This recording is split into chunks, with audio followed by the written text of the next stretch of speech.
I'm here at University Park with Amelia.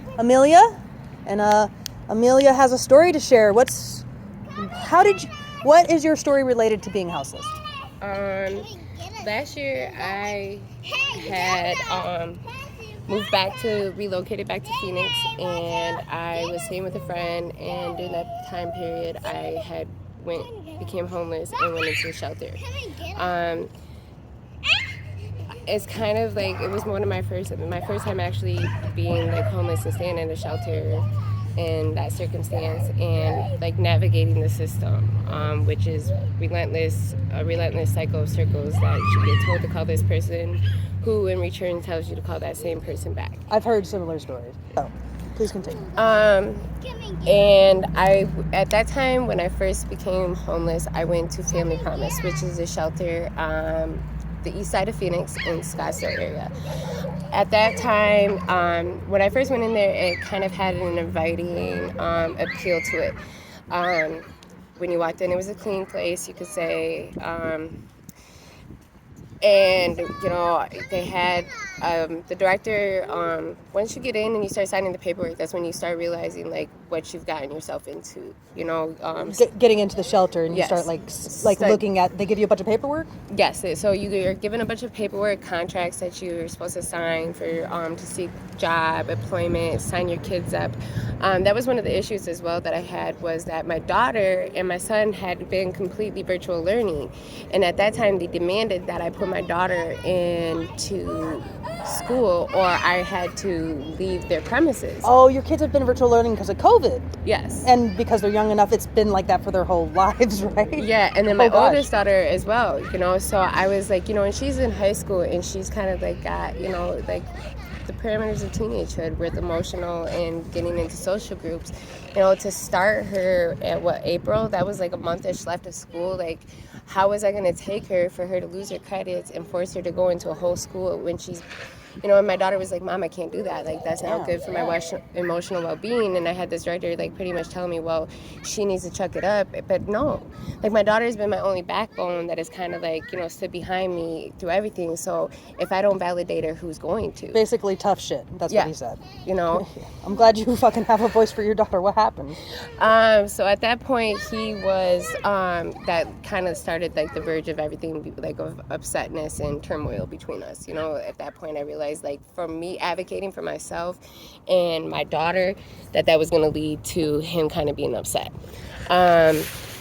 Then it was hard because, you know, so the other thing about that shelter was that even though my daughter had been watching my kids, well, because before I went into shelter, I was working 10, 12-hour shifts, 6-7 days a week at a restaurant. But at this time, I had to let go of that employment because at that shelter, I was unable to leave my 16-year-old daughter, who had been my sitter for my kids, alone with my kids. Because she wasn't an adult. Because she wasn't an adult, that is the policy of that shelter. Okay. And I was like, what if I sign a waiver? I was like, you know, you're asking me to seek employment, but how do you want me to do that?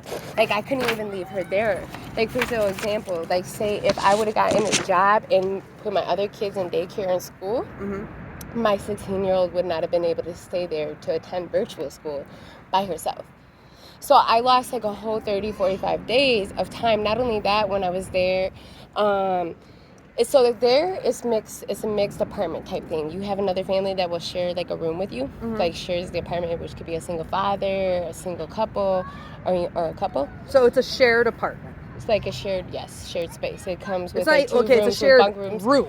Yeah, so like it's got a living room. Nope, it's got Okay. so it's got a living room, a kitchen, and then two separate bedroom areas shared apartment. Okay. with bunk beds. Gotcha. They did provide food. That I will say, like, it was provided by churches, but that program was running out. That was actually pretty good. They did not have no pots or pans or silverware in there, which is like, you know, you would think if they provide a kitchen that those things would be provided, because a lot of people are coming from the streets without money. Yeah. How are they supposed to provide that? Was there a microwave? There was a microwave that you could use. It was like a whole little kitchen. Just without any tools. Just without any essential utensils. Okay. The other thing is that one day we were all having a water fight, and the director, like, he would like be on the security cameras, because there's cameras there, and he came because my 2-year-old daughter was in a like tow a Rubbermaid tote splashing in water and came and like got in my face and cussed me out in front of everybody.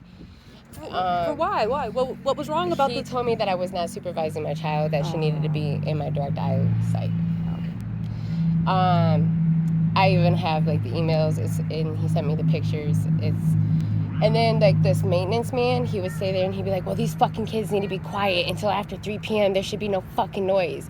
And he was like 50-some years old. He would come out in his robe and his boxers, kind of like in gross indecency. Yeah. And he would like have his window open and be standing there. He would hide the toys that were donated from people, like the brand new bikes. He would hide them and take them off of campus. Sounds like a straight up Grinch. Yes. So the kind of everything, like me kind of advocating for myself, the fact that I couldn't find employment because my kids couldn't stay there alone. I wouldn't put That's a real catch-22. So yeah, you're stuck at the shelter because you can't leave your kids, and then you can't leave the shelter because you can't make money to leave the shelter. Yes. Oh God. And so I got put out of that shelter.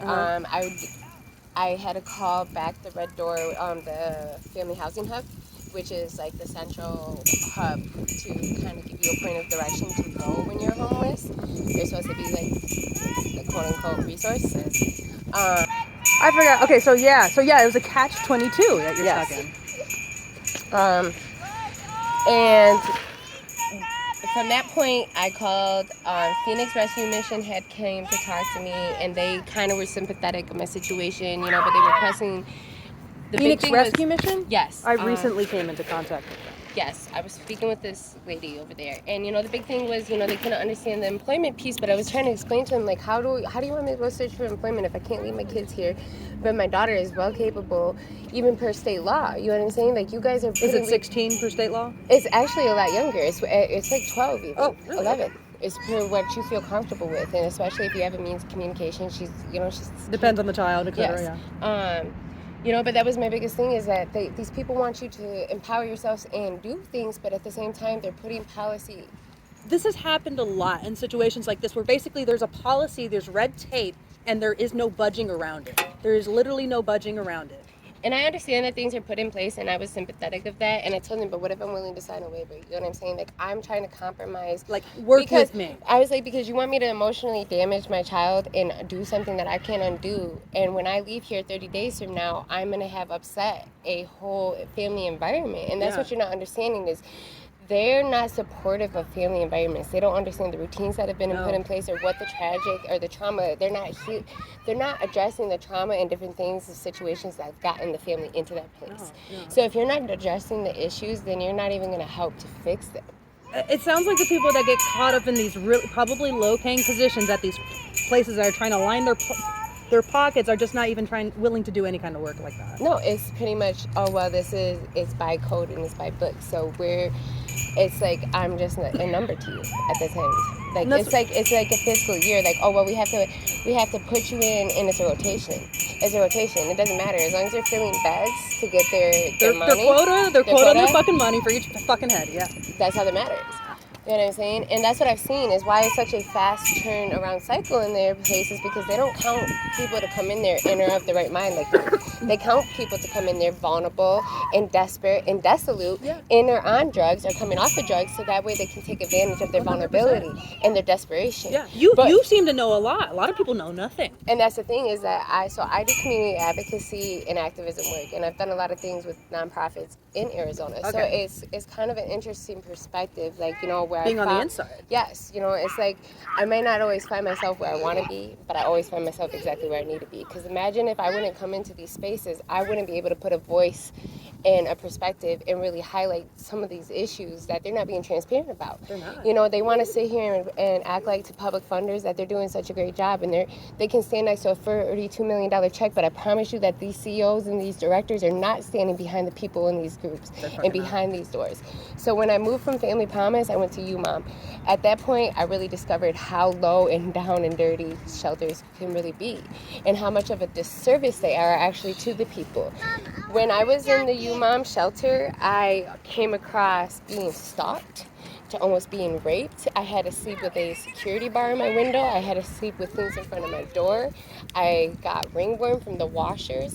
I was living in black mold with water pouring on my ceiling for a whole month and a half.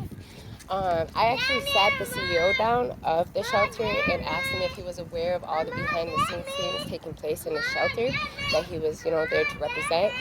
And he exchanged his information with me, told me he would love to meet with me. And when I emailed him, I kind of got a passive, oh, nice to meet you. I will speak to you here in the future. That's kind of like, he brushed you off. He brushed me off.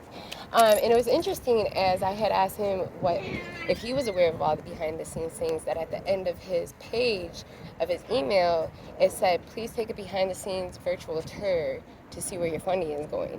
And I would love to know if the behind the scenes tour matches the behind the scenes reality that we were meant to live every day. And I even approached the social workers and the people there and asked them, like, you come into our living environment every day and demand certain things out of us, but you're not giving us no services. There was no NA meetings, there was no AA meetings, there was no youth programming. I even offered him my resources through ASU and different nonprofit organizations that I am connected with, and told him, like, I would love to bring in programming here. I will volunteer to help run these programs and help to give you resources. They were feeding us molded food. I contacted many people about these issues with no avail of anybody really listening to news stations. One time there was a shooting there, and when the Phoenix Police Department came, and I asked them, why does it seem like every time that you guys show up to the situation here, there's no resolve? And the officer at that point in time told me that it was not really his job or his duty. He was just kind of there to patrol. And then he proceeded to tell me, after I asked him, so what, that just means that we get to be treated however and we don't have no rights? He's like, well, it's kind of funny because you don't pay to stay here, right? Are you fucking kidding me? No. Because I'm a very blunt person and I really want, and I think that, so they kind of try to start pushing me out of there because I would, I started, you were fucking clapping back, and not only that, I was empowering the people there around me because I told them, like, they can't, if we all stand and say we don't have to accept this, they can't tell us all no. I'm like, you just, like, and I can see how people that are desperate and dissolute, they'd be like, well, I don't want to disrupt the cycle, I'm just a worker bee. But that's how we have this oppression. Mm-hmm. And that's how people that are in positions of policy or power that really are supposed to be there to help, they kind of like can funnel money and get away with things like this, is because you have a vulnerable population, super vulnerable, that just want help. So they're willing to take it by any means, even if it means getting treated like shit through the process of it. 100%. You see it all the times with people, the church groups who give out stuff. It's like, come say grace, and we'll give you a blanket, that kind of shit. It's just, that's a smaller level of coercion than the shelters. Oh my God, this is awful. And then at one point they were trying to house me with a known landlord that is a slumlord in Tempe, Arizona. He is known to house people in deplorable living conditions, as well as come to the house with guns. And I found it interesting how many people, after I started interchanging stories, because I have a petition with several names of people with pictures that I gathered, doing my advocacy, and it was really interesting to see how many people were returned back to the shelter after being placed with these agencies with this landlord. So it's like, what was happening there? So he runs, they get money to house the people through certain organizations like Save Your Family. Uh-huh. And he runs a nonprofit real estate company where he works with Section 8 people to house them. But because he gets that money, he gets a tax write-off. His company is under a nonprofit. They're able to house them, and they get this funding where they're supposed to stipend your money off, but when you're doing this and this is a return cycle, this is money funded. And when I went to go view one of the properties that was, first of all, my Section 8 voucher wouldn't have covered it because it was a little bit higher. Second of all, they showed me the property with non-working appliances. The ceiling was caving in with water. dripping down into it. You could see the black mold streaming across the ceiling, as well as like the floor was peeling So up. this is like separate from the U-Mom situation, which... But no, they're connected. Because they're supposed to house you through, it's called rapid rehousing. And my organization that was supposed to house me was Save the Family. Okay. And through Save the Family, they're supposed to help you secure housing. There's a housing program provider where they're supposed to search for housing. Well, right now the housing conditions in the market due to COVID and the eviction memorandums is insane. So no, there's no houses to be found, let alone it's very No, of slim course to none. not. And the guys who have the I slum have places. and they admitted that he owns over half of Tempe and Paradise Valley. When I went to a meeting at one point, my caseworker who was supposed to be there advocated for me. I confronted her and I was like, I confronted them like, why does it seem like nobody's in this room advocating for me? There was 4 people in that room and not one person was there and speaking for me. And they told me it wasn't about the best case scenario. So at that point, and you know what their mission statement is? It's crazy that I can recite it off the top of my head to almost a T. Their mission statement is to find unique and innovative solutions and strategies for the individual needs of me and my family to end and prevent my homelessness. So when you have a return cycle, how are you ending my homelessness or preventing it to begin with when you are putting me in deplorable conditions? You're not even giving me a hope or a chance. It's money. It's all money. It's all fucking money. Every step, every single step of it. The government, the shelters. Fucking hell, man.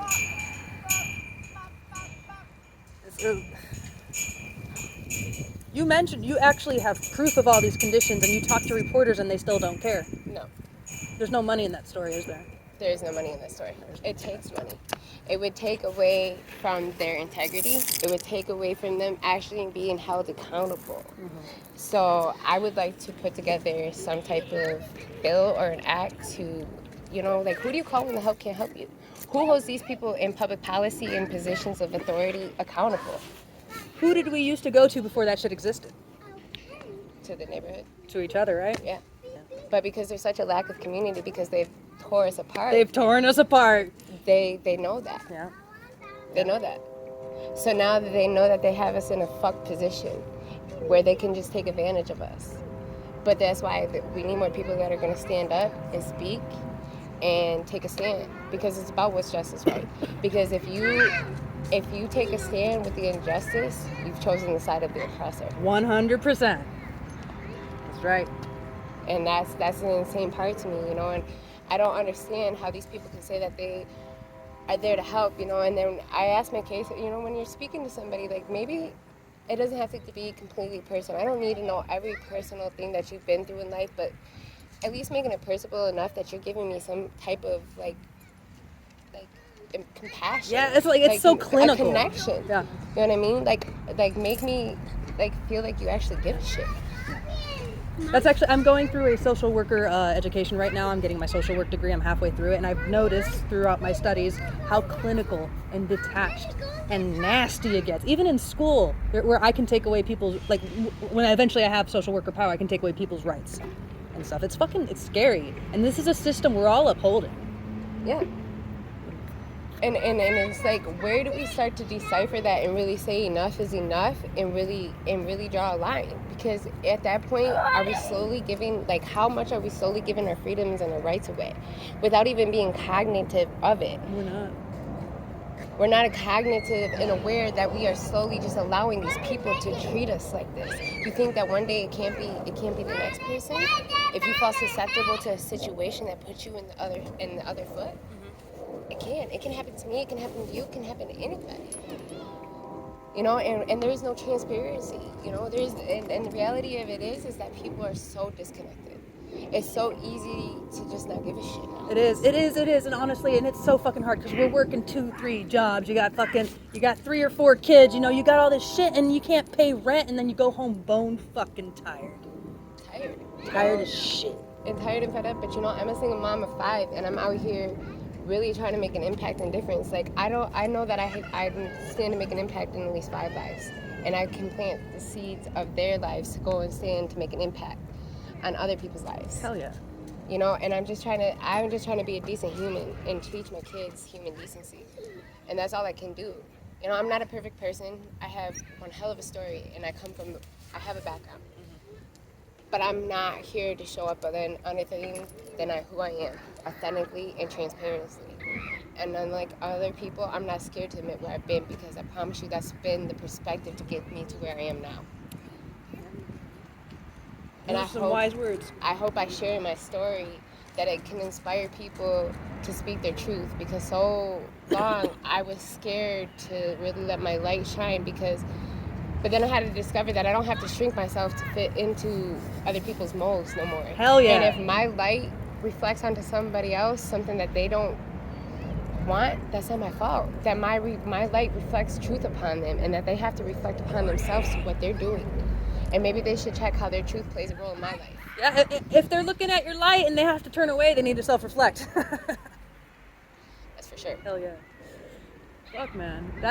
This is a very moving interview. This is a lot of good stuff. Is there anything that you feel like you want to talk about today still? I just think that there really needs to be some type of policy or some type of awareness brought to the fact that there's just people that turn a blind eye to things, and it goes high up. And I think that those issues need to be addressed, and the uncomfortable conversations are the first ones that we need to have, and we need to have them swiftly, because the world isn't getting any better. Yeah, we talked a little bit before off camera about policy and updates, and you want to do something regarding the laws around here. I do. Yeah. I actually have attended a new politics leadership academy, and eventually I would like to run for some type of public office, or at least play a part in the policies that are being made, and really holding the people that are in policy positions to be accountable. Yeah. And that's nonprofits, that's private and non-private sectors, because there's public books and off-record books, and I promise you they're not being transparent with either. Yeah, no. and when you cannot appeal to the Department of Justice and to these news stations, and the police department will not give out police reports, and they're covering up things, there's a problem. There's a problem. The power is not in the hands of the people. And it's not, and that's who they're there to represent. I should never feel honored, or intimidated to reach out to these people. They're not famous. No. They're not somebody unusually different than you or me. They have problems too. We have forgotten that we call them servants for a reason, right? And not only that they are there in our honor to take the voice of the collective people where the collective people cannot go and voice. Yeah. And that's where we need to get back to. 100%. It's not about being a Republican or Democratic when the common goal is the decency of the humankind. You've divided the people before you could ever give us a chance to be united. And yet we say we are the United States. We are more divided than anything. And I don't know what the fuck we stand for. The divided states of America. With nothing to stand on or stand for. It's time for a change. How can we support you in this change and in your endeavors? I would like to just get my voice out there, and I would like to get people to stand behind me and to form an alliance, that people that are tired, people that really want to hear their voice and to have their voice heard, and to start an accountability group. And there's an anonymous tip to call the cops for crime, but who's the anonymous line for the cops? You know what I'm saying? When the internal affair people in the Department of Justice are, who do you call? I know what you're saying. There is one person to call around here. It's Unsheltered Phoenix. Doesn't mean they'll answer, but because they're a small group. But yeah, you're right. No, we need to take it back. We need to take that power back. All right. Well, keep an eye, I guess, on this page. We'll get some updates when we have them for an alliance. And for Amelia, thank you for your time. Thank you.